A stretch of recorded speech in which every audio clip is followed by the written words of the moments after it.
one of my top five favorite movies is Good Will Hunting. Anyone seen that? Okay, lots. I cannot believe it when this movie just kept bubbling up for me as I was preparing my sermon and reading through the readings. And I can hardly believe it was made 20 years ago now. It has a 97% rating on Rotten Tomatoes, despite taking a hit with its lack of racial and sexual orientation diversity. The high rating most likely comes from its strong acting performances and its powerful examination of pain and ultimate healing from physical and emotional abuse. If you haven't seen it, I promise I'm not going to spoil the ending for you. I'll simply share a scene, the scene that I kept thinking about this week. So Will is a 20-year-old rough around the edges kind of kid, and with good reason. He suffered at the hands of multiple adults when he was an orphan and traveled from foster home to foster home. And growing up poor and neglected, he coped with his difficult upbringing by getting in trouble with the law. In addition to PTSD, he suffered from this deep sense of self-loathing, blaming himself for the pain he endured throughout his life.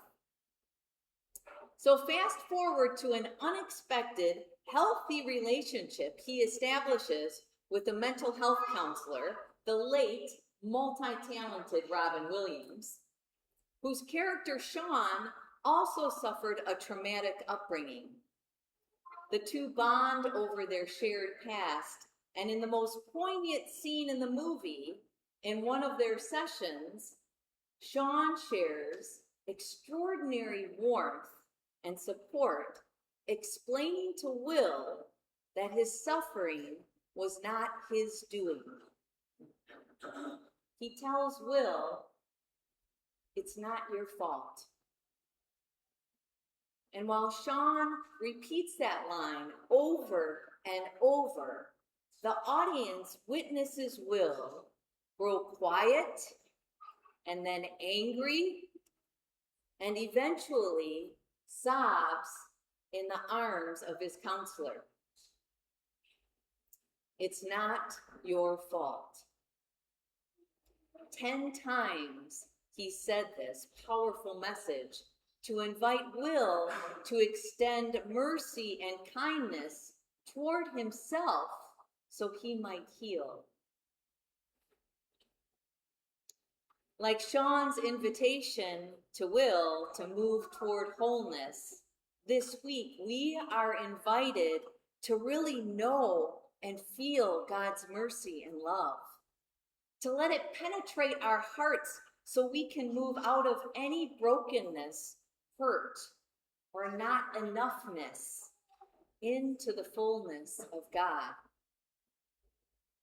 I wonder how many times we all might need to hear, "You are God's beloved." How many times before we can believe it? Is it 1 time? Is it 3 times? Is it 10 times? When might we truly start to feel that we are so loved beyond anything we can imagine? With all of our flaws, our mess-ups, our goodness and bad, everything we come to the table today, each little part of us down to our cells and molecules, we are adored and loved infinitely. In our Hebrew Bible passage today, we find Jacob on the run. Last week, if you remember, he swindled his brother out of his birthright. When his brother was in dire straits and on the verge perhaps of dying, Jacob gave him an ultimatum before he fed him dinner. So this week, Jacob runs long and far from his sinfulness. Finally exhausted, he falls asleep. And in his dream, he surprisingly discovers the great expanse of God's love. Love when Jacob least expected it. Love extended even though he messed up. And our psalm today, it's one of my favorite psalms. It's a poem of tenderness and intimacy with the one who loves us. Lord, you have searched me out and know me. You know my sitting down and my rising up. You trace my journeys and my resting places. And then Paul's letter to the Romans, this early church that was struggling to get its footing. Paul implores his followers to understand the depth and heart of who their God was. The Way, which was the name of the early church, it was a faith that included a God that wasn't somewhere far away, but among us and within us. In fact, Paul skipped from the Greek translation of God to the ancient Aramaic translation of God, which is Abba, pointing his followers toward acknowledging this primordial ancient form of love, a depth that goes beyond what meets the eye. And finally, our gospel parable from Matthew finds us with an enemy planting weeds instead of seeds. Do you see on our cover of the bulletin, there are weeds and wheat growing. There's two types of things growing in that picture. And Jesus explains that indeed, on this earthly plane, there will be weeds. There'll be injustice. There will be countless moments of cruelty. Just look at the headlines. Yet there is hope. I brought a quote from Reverend Talitha Arnold, who explained the details of this parable so succinctly. She said, the fact is that weeds often win out in this life. But the parable's ending affirms that there is one who is stronger and smarter than the weed-sowing enemy. God will sort out the good from the bad. And this harvest time judgment is the ultimate good news, be it for the person facing corruption in their workplace or those living in times and places of oppression. We know this week can last with ICE, for example. She concludes, in a world where seeds of hatred and injustice are daily sown, the parable affirms unequivocally that God is still in charge. God is still in charge. At 10 a.m., our communion song is a spiritual that's called We Are Climbing Jacob's Ladder. And when slaves sang songs like this, they sang them for many reasons. To pass the time, to acknowledge and distract them from the horrors of slavery, and to remember that God is still in charge. And what's funny is over time, the slave owners discovered that if the slaves sang songs, they were even more productive workers because they were more calm and contented. Often they were songs that sounded very religious to the slave owners.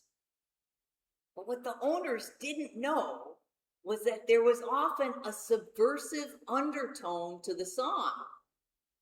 Some of the lyrics chastised the slave owners, which they didn't realize.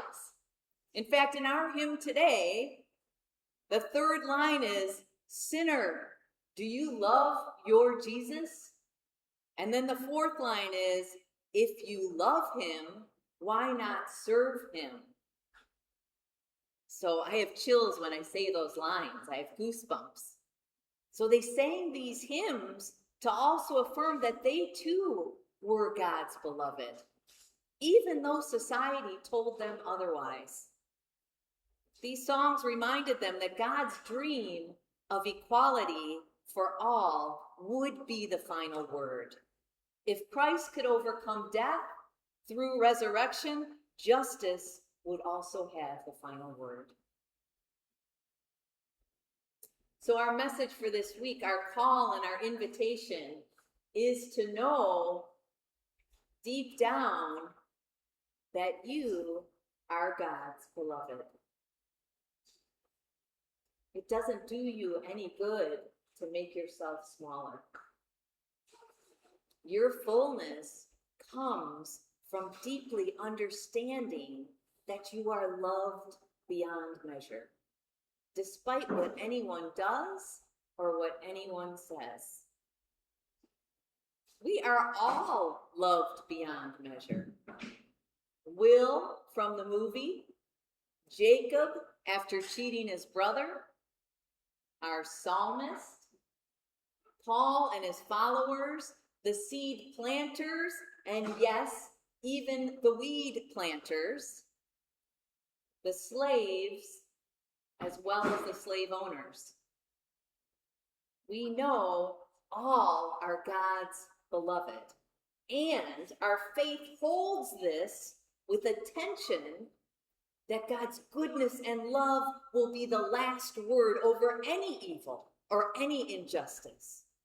And what good news for us. We come here on Sundays to remind one another of whose we are. So this week, may you live into the wholeness, your wholeness in God, so you might invite others to do the same. Amen.